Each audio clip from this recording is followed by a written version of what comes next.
Salutations, greetings, and welcome to the movie Remix. Thanks to my talented, creative, and auspicious friend, Sherry. Hi, Sherry. Hey, Constance. He came up with this amazing idea to compare similarities and differences between original movies and their remakes, a la movie remix. Hey, Constance. So over this past weekend, I was looking for some brain candy during the quarantine, something else to watch instead of to kind of drown out all of the craziness that's been going on. And I ended up watching Sleepless in Seattle. And if you've seen Sleepless in Seattle, you know that there is a movie that is a thread through the movie in the background of that film. And I kept, every time the movie came up, I kept going, they remade that. And I thought I should watch the remake again and write an article to compare it for Pop Culture Uncovered. And then I thought about doing this video, and I thought it would be more fun to talk about it with a friend. So I called Constance. So thank you for joining me today, Constance. Anytime. So to introduce our first film, thank you to Sleepless in Seattle. Our first film is An Affair to Remember from 1957. Affair to Remember is a remake. Which we learned today.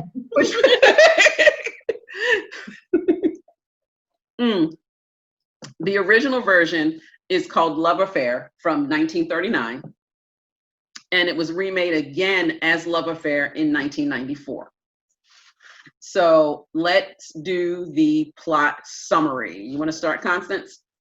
So this engaged playboy meets engaged woman while they're traveling. He is instantly smitten, and she is so attracted, but no, she can't do it because she is engaged. So she offers, because her reputation is at stake here, and so is his. Yes, and he is well known every time. Right, he is definitely well known. During a layover in their trip, they begin to interact, meet, and then he takes her on this trip to see a personal family member of his, and then she too decides to fall in love, and that's where these feelings of love and I can't help myself come from, because how do you say, she sees a different side of him. As they are arriving home, he decides to find a real job so he can become worthy of her. And they give it 3-6 months, depending on which film that you're watching. And then they decide they're going to meet at the top of the Empire State Building. So things happen, They go to meet on that day. She gets into an accident, which disables her. And unfortunately, she's not able to meet him. So things go south. Then they come together again in an outing when they're out with their respective ex-fiancés. And they come together, they see each other, and then he meets her again at her home, and then they discovers the truth of what really happened, and it's just a happy ending all around. Yes, so that is The Affair to Remember, Love Affair movie and story. Quick note, quick trivia part that I loved about in the notes and in the research. I don't know if you caught this in the research and in the notes. The director for the 1957 version and the 1939 version, same director. I missed that. Yeah. His name is Leo McCarey. Yes. Leo McGarry is the name of the director. He directed the 1939 version and the 1957 version. Oh. The writer, they are also credited. Leo McGarry and Mildred Cram are also credited as writers on all three versions. Even though those two have been long dead. Dead. I was gonna say, although I guess so, simply because, like, especially when you watch them back to back, you see a lot of the lines were used again. Yeah, that's true. Like, I read somewhere when I was like going through stuff that movie 1 and movie 2 are pretty much they're shot for shot remakes. It's like he did it the first time and then said, okay, I'm going to correct like everything I didn't get to do the first time, I'm going to do the second time. Just to make it better. And they absolutely utilized, like, because in fact, if any scene was poignant enough, or where you definitely recognize the same wording, is when the scene when he comes to her home at the end, and the whole, well, why didn't you tell me? Because I didn't want you to know. You know, that whole scene was verbatim the exact same. You're right, in all three movies. It was the exact same. I was like, okay. It was exact. I was like, I can act this because I've heard it a couple of times. Oh, absolutely. They definitely, so they should, I guess, credit the writers because they definitely use their words over and over again. And that, like I said, I remember that scene in particular because of just the longing of each of the characters. But they definitely reused a lot of the wording, the same verbatim lines throughout the film. I think from film 1 to film 2, I think they used the exact same sets too. Looking at okay, I'm going to make this distinction right now between films 1 and 2 and 3. In films 1 and 2, the elder is a grandmother. In film 3, the elder is an aunt, which is why in the notes I wrote elder. And I'm confused as to why they changed that. Like, I mean, it would be interesting to know, like, why go from the grandmother to the aunt. Not that it was like problematic, because well, you also remember that they also changed where they were. Okay, so of course you're right, yeah.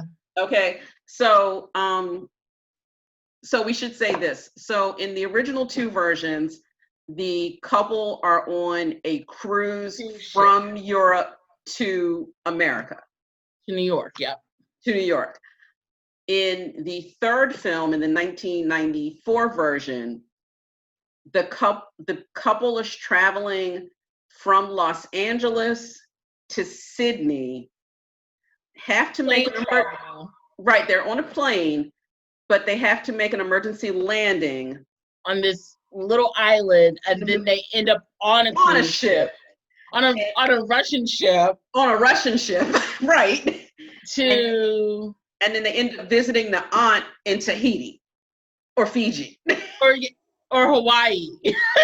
They're somewhere in the middle of the ocean, right? Because it was Hawaii, Tahiti, or Fiji, like one of those 3 places that you had to opt to go, and then from there you would get your connecting flight to your original destination. And if you're going to update the movie from the 50s to the 90s, that was a reasonable change, I guess. But you had to get them on the boat. But because there was no way. But hear me out. Go ahead, I'm listening. In the 1994 version, because you're right, they were supposed to go to one of these islands. Where's the grandmother? Because she ain't on one of those islands. She's just not. I'm sorry, the aunt. because you remember, like, you come out and then, like, they go through this pasture with these horses. I was like, there's no island there. There's no. It was gorgeous. Oh, those scenery was gorgeous. Actually thinking it was more of a vineyard in Italy somewhere. That wasn't an island. But okay, I'll take it. I'll believe the lie this time. But you know what they took out, though, now that I think about it, from the older versions to the newer versions, in the chapel scene. The chapel scene. Yeah. And I was actually thinking, I was like, I wonder what the motivation was. Is it because we're a more secular society now, so we don't place as much value in religion, or was it because religion is so because there's because I'm thinking like 1994, you have more exposure to more religions, so as I guess not to isolate groups of people, because when you look at the older versions, she was definitely Catholic. Yeah. Christian Catholic, definitely. Both, you're true. So I think maybe, granted, I don't know because I didn't write the movie, but I like the chapel scene. I agree with you. I think it was really sweet, and it kind of smoothed over that awkwardness that the grandmother and Terry McKay they initially had. It literally, I guess to me, it was that scene that allowed the grandmother to really see that, even though she may not have been in the chapel with her, she's like, oh, this is a good woman. This is, great, a good woman for my grandson. Yeah. Whereas in the 1994 version, you didn't have that. So it was just literally this little weird, awkward conversation that the two of them had. And then you're made to believe that this leap of the aunt's affections for Terry happened while she was playing the piano and she was singing. Yeah. And to me, in the older versions, that was just kind of like the icing on the cake. And that's actually not so much for the grandmother as for Nikolai or Michael to see her. That scene was more for him, for his feelings to evolve versus bonding for the grandmother and Terry.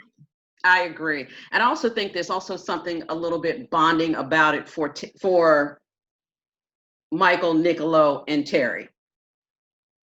And that's another difference that's another difference in similarity that we're going to bring up right now, because we both found this kind of interesting and kind of funny in the discussion of the movie. And then we'll also discuss the actors and at this moment as well. In every version of this movie, the Playboy male has a different name. The elder has a different name. Terry is Terry McKay in every film. I guess we landed on the perfect name, no need to change it. Right, no reason to change it. But I personally like the name Niccolo. I like Niccolo as well. So Mike seems to me so much, and please, Michaels, do not be offended. You're loved across the world. Right, you are loved. You are affirmed. But for me, because Niccolo is not as common as a name, it gives him that more star power. And it just adds to that Playboy mystique, because you can just kind of hear the woman like, Niccolo. It's not the same. Michael, right? Like, hey, Michael, like, what's up, Mike?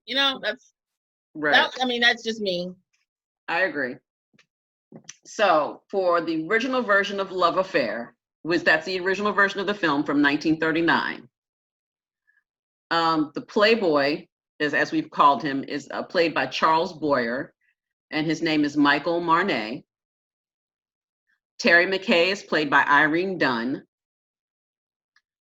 And Maria Ospinkaya plays the grandmother.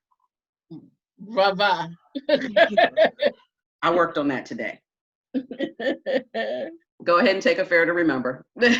So, in Affair to Remember, the version made in 1957, Cary Grant plays Nikki Ferranti. Mhm. Yet again, these weird different names. Nikolai.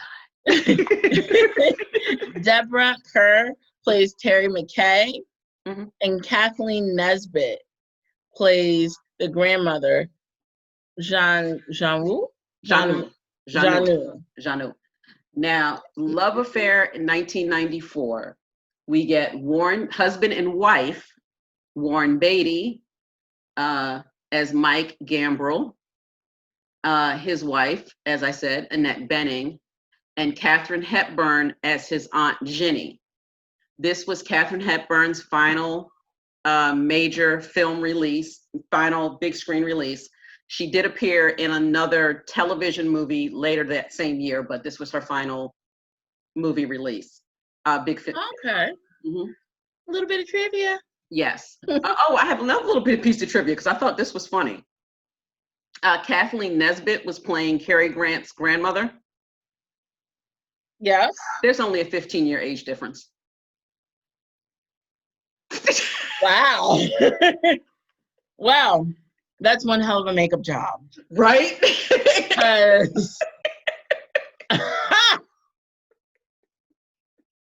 Bravo to the makeup artist.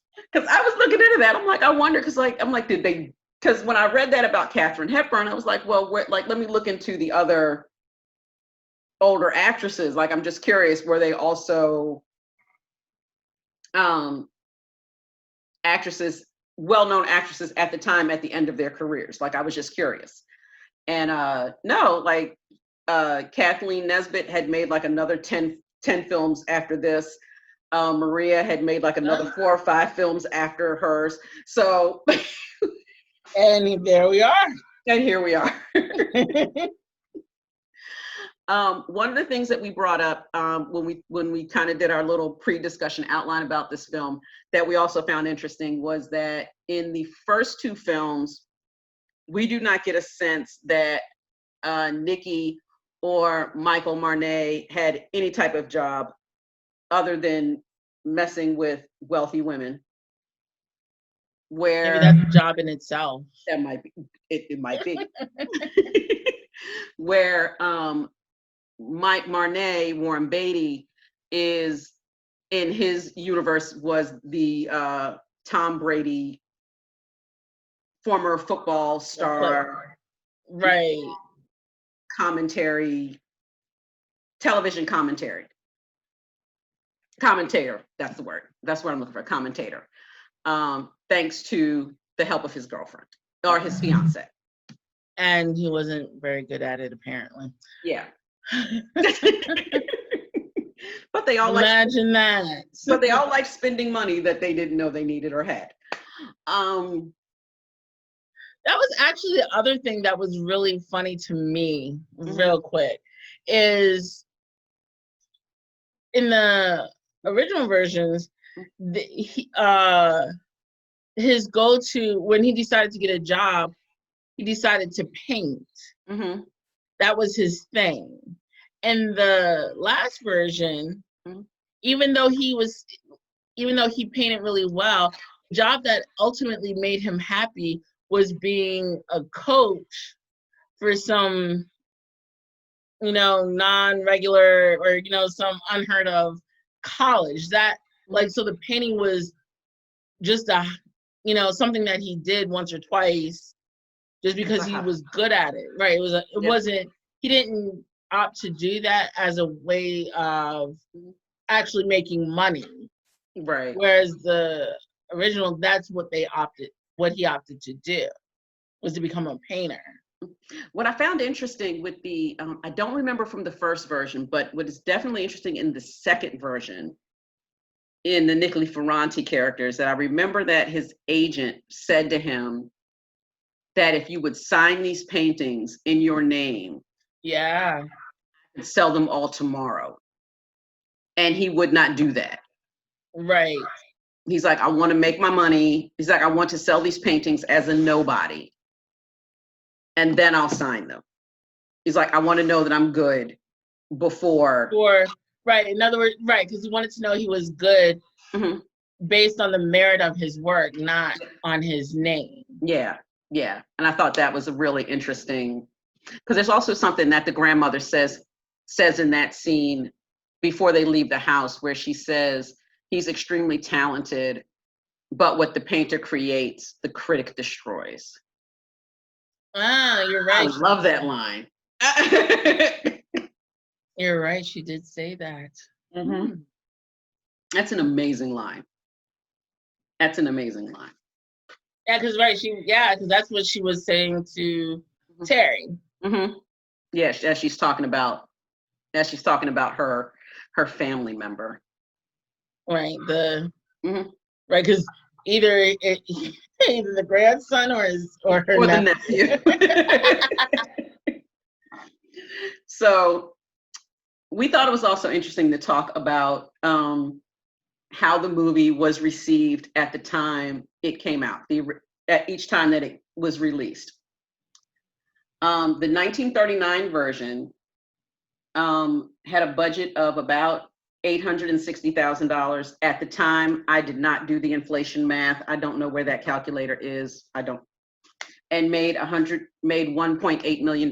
So it was a huge success and was nominated for a good amount of Oscars, including Best Supporting Actress for The Grandmother, Best Original Story, Art Direction, Best Original Song, and Outstanding Production, and Best Actress for Irene Dunn.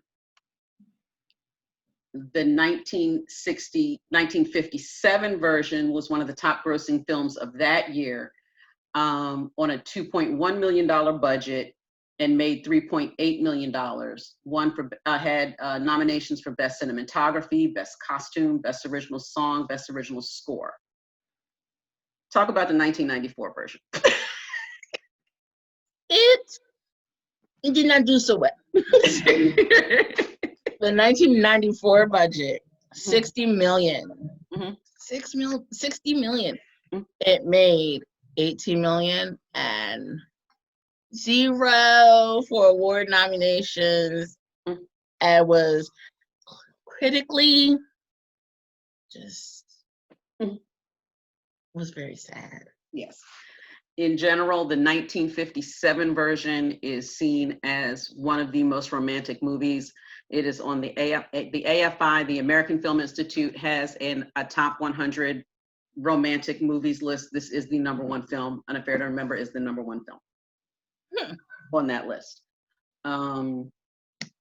So it is a beautiful film, I do have to say, the 1957 version. So, of course, our question now, Constance, which one? Which version did I like better? Yeah. I will say, ironically, because, and my mom, if you ever tell my mom, I'll deny it. Okay, even though it's on video. I like the 1957 version, and normally I'm that person that likes the updated or the more modern version. But I definitely liked the 1957 version a little more because I felt like their interaction was more authentic. She was definitely quirkier. There was more, I don't know, personality in it for me. Like, it didn't seem trite. Right. And granted, I'm not, hands down, to me, it was a little harder to follow in some, like, especially with the grandmother was talking, it was a little harder for me to follow along, to understand what she was saying. Like, I would catch it, but it was a little harder.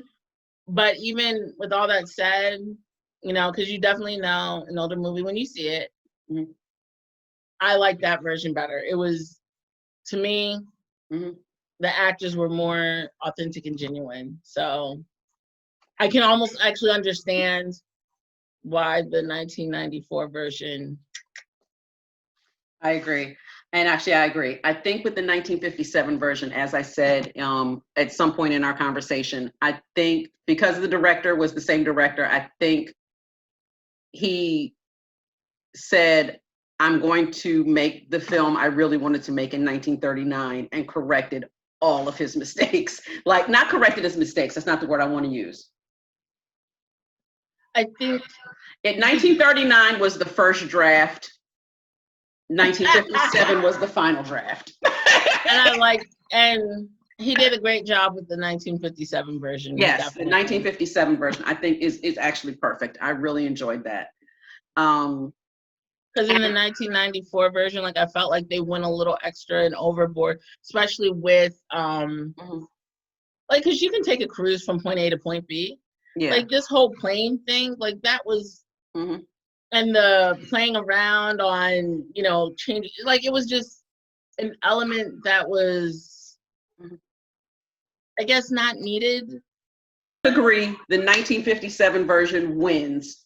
If you want to watch Love Affair, Affair to Remember, 1957. So Constance and I decided to give the movies, you know, you got to give the movies a rating.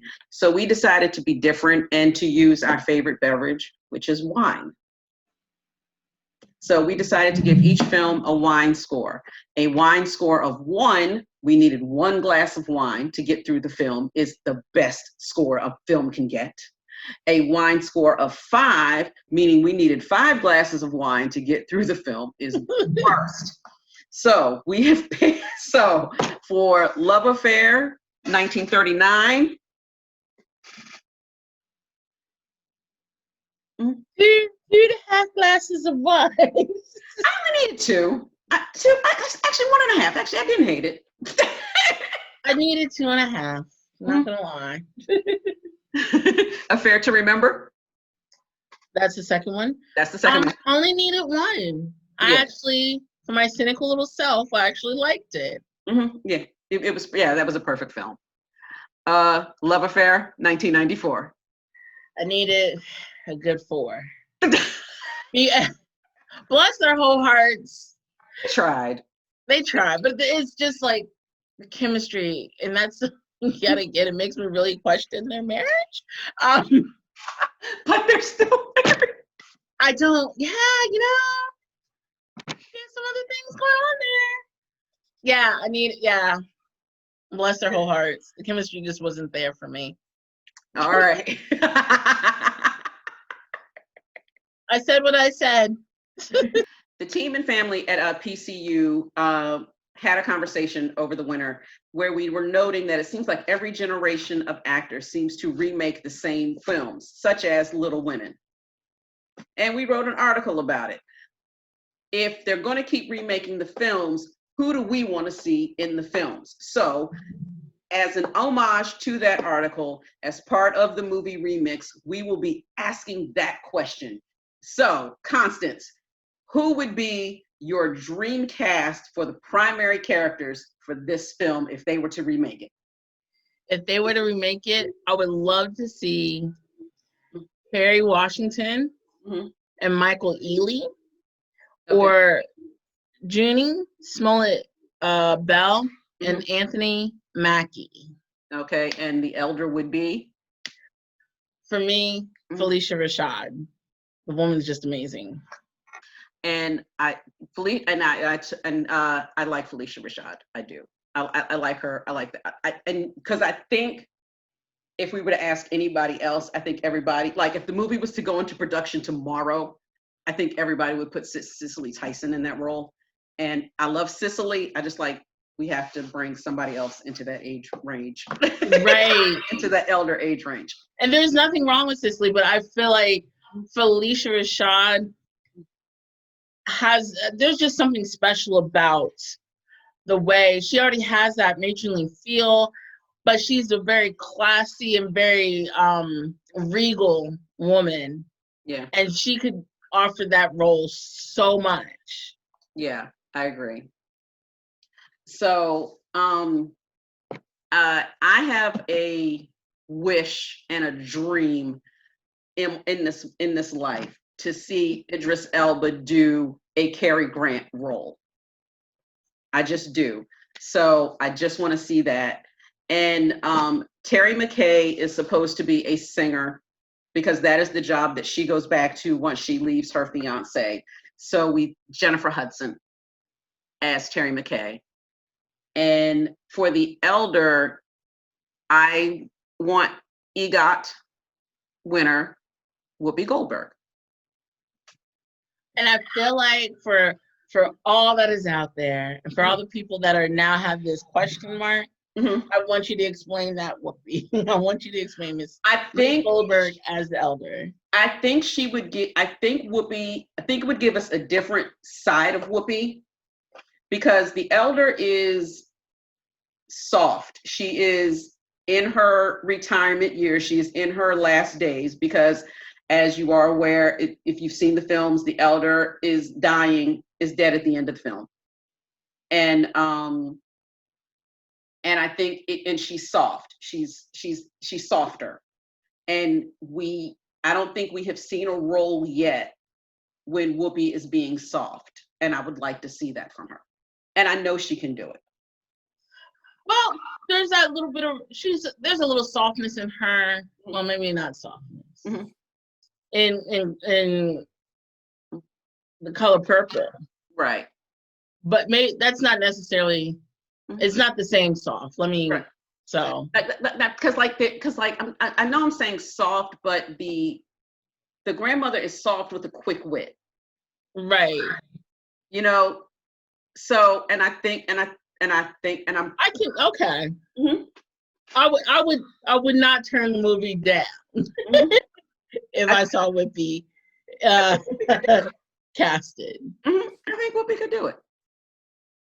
I think it would just be a different type of role for her. Yeah. You know who else Hollywood might put in that role? But they would make her an aunt. They would put Angela Bassett in that role. But she would be the aunt. She might not be dead at the end of the film, but she would be. Well, she has to die. Right, she has to die because of the show. Because of the show, she has to die. She has to die. She has to die. So, I mean, but they can make her older. Mm-hmm. So what's the trip? Okay, so in this remake, what is the trip? Because I don't think it has to be a cruise. But see, now to me, I like the fact that it's a cruise. Mm-hmm. Because now in the 1957 version, it's the fact that they're in close quarters.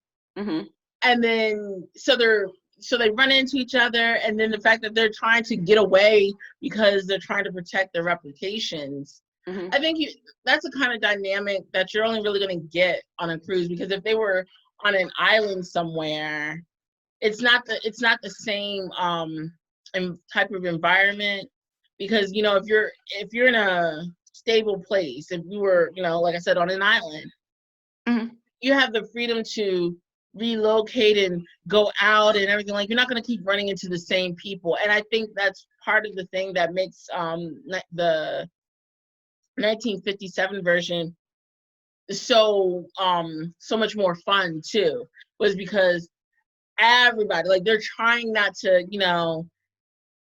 cause any raise any waves or cause any issues, but everybody's in their business. I mean, like, even that scene where she's dining alone and he's dining alone, but they're back to back and the whole place is looking at them.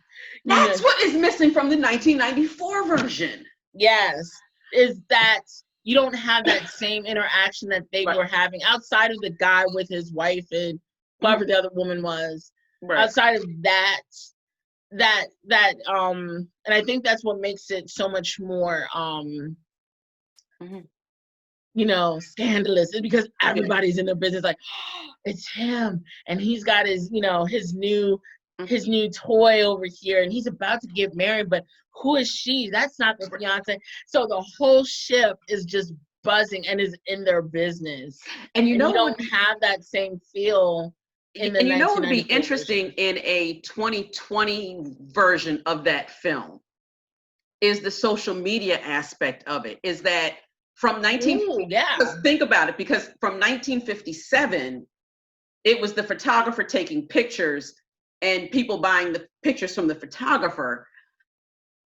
In a 2020 version, it would be everybody taking pictures and posting them on Instagram. Like, who's this? Right. And I think, like, that again, like I said, I think to me anyway, I would still, I definitely like the aspect of the cruise because of just that that very close knit interaction that they had with the other guests. Yeah, I agree. I think we can still do a cruise, and we can still do a beautiful port where the elder lives, and with a plane ride into New York City. Like, I don't see a transatlantic cruise, but you need something that's going to give them at least like 3 or 4 days or something to where they have time to, you know, to kind of fill each other out. Because like when I originally started watching the 1994 version, because it's been so long since I've seen it until I rewatched it this time, I was like, are they about to like try to have this whole love affair that took days to, you know, to accomplish in the 1957 version? Are they about to try to accomplish this on a 13-hour flight? Are you kidding me? And then of course, you know, the plane troubles, and then they end up on a boat anyway. So, but I was like, yeah, it's like that didn't even work right. So, although I will say the one thing I like that that didn't happen in the 1957 version that happened in the 1994 was when the Playboy pays off the steward to get rid of the photographer that's constantly funny. Like, I appreciate the fact that he was going through all these extra things to get rid, you know. And he's like, you know, well, Princess Di is over here in Bora Bora. Yeah. You know, go there. And he was right on it. So I appreciate that little scene because it's like, it shows that he acknowledged what was going on and found a way to get rid of him. Right. Yeah, I agree with that. You're right. I did like that touch from the 1994 version. But I'm not too sure. But that would be interesting to see, like I said, in a 2020 version, how would they handle the social media aspect? The social media aspect of it, because you would not be able to get away from yeah, because there are women, granted, because there will be people on the ship that will not give a damn. I don't care. You know, I wouldn't care. But there will be somebody on the ship that would.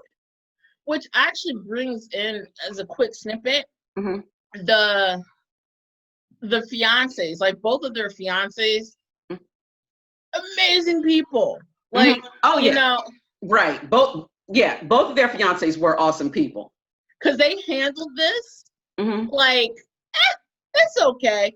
Like, and especially like her fiance was like, oh, it's okay that you go, you know, but let's like, because in both versions he was like, well, why don't we tell him? Let's just tell him so he knows. All three versions. You know, like, and they were so supportive of just them being allowed to love, which I think would be really interesting because I don't see that for a 2020 version. Like, so many people, you know, how do you say? I guess we regress. We're not that mature anymore. Right. You know. Right. That is a lot. You're right. That is an interesting, because he was definitely the Terry's fiance, who in the 1994 version is played by Pierce Brosnan, who I also love.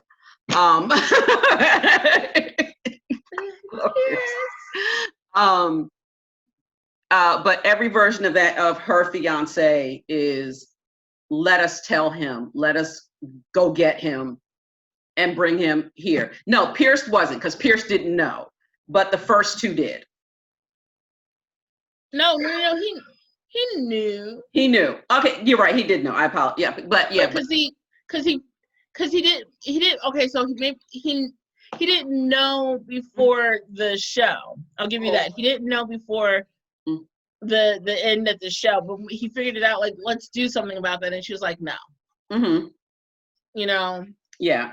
So but they're all. And then even his fiance was really understanding, and you know, most women who were rejected because of another woman, you know, especially in the 1957 version when he went on air saying, "I will be," you know, the wedding is set for in 6 months and blah blah blah. And it's like, okay, you know, she's like, okay. And this whole time you're thinking it's about you, and then you're gonna find out later that it's not. So you essentially made me look stupid because you're getting married, but it's not to me. Right. And she's still super cool, understanding when she sees him next. It's like, hey, let me take you someplace. How many women in 2020 are about that life? Oh shit! No, none of us about that life. Not for real, for real. Like, ah. In fact, I can tell you the pettiest stuff. Like, oh, you not married? Sip my tea. Right. I'm just saying. So the last question for Love Affair, Affair to Remember. We talked about who we would like to see if they would remake the film. Do they need to remake this film again, or should they leave it alone? I say leave it alone, because there's in 1957, you can almost believe the whimsy of people like, oh, I fell in love but I love him, you know, and you can believe it almost. In 2020, yeah, I'm not buying it, because I just think that how we think now, where if in the same circumstances, like, we're not going to receive it the same. If some man is like, you know, I'm taking care of you, I'm buying, you know, gifts, I'm taking care of the house, this, that, the third, I'm, you know, da da da. A woman is taking care of dude, like, you know, multi-million rich, and to give that up to just live barely getting by because of love, I'm not buying it.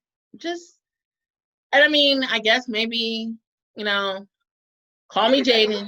but we need romance. We need some of that. I'm not saying we don't. I'm just saying, you know, we're asking actors and actresses to do a whole lot. You know what? They gotta overcome that mountain. I'm gonna say the controversial thing. I'm gonna say the controversial thing. If they can get the right pairing, actor and actress with the right chemistry, they can't just throw anybody at it. Even though Warren Beatty and Annette Bening are married, something about that didn't. Right. Yeah, that's something. Yeah, they had been married 2 years by the time that came to screen. Yeah.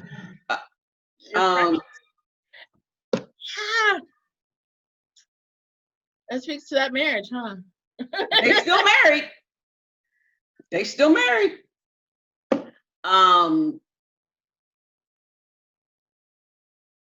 If you can get the couple with the right chemistry,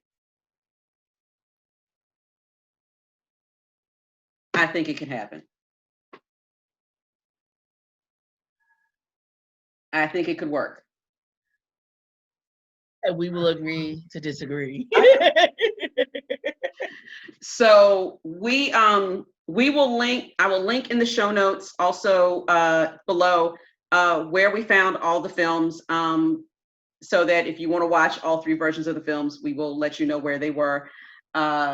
So we have a list. We have 3 decisions. We have 3 films that we have selected for our next movie remix. We have, go ahead, Constance, tell us what our choices are. We have the Thomas Crown Affair, Ocean's 11. Ooh, and what was the third one? Help me out, Sherry, with the third one. Italian Job. The Italian Job. I'm down for all 3. Yes. Because and you know what? I'll be that person to say I loved all the remakes to all of those. I loved all of them. So, and because I'm not usually the person that watches the original, I think it'll be interesting to see the originals on these films. Okay, so which one we want to go? You know, where things go. Yep, so which one we go with first? I just watched the original Italian Job this weekend as well. Italian Job it is. Italian Job it is. Okay, so I will let everyone know the original Italian Job is actually available on Amazon Prime. Is actually without, you don't have to pay for it. It's, if you have Amazon Prime, it is available as part of your Prime membership. The Italian Job, the newer version is you have to rent it. I do know that already because I'm gonna go and do that. So we will see you back at our next upload where we will be talking about the Italian Job. Constance, I will see you next time. Peace. Happy movie remix. Happy movie remix. Bye. Au revoir.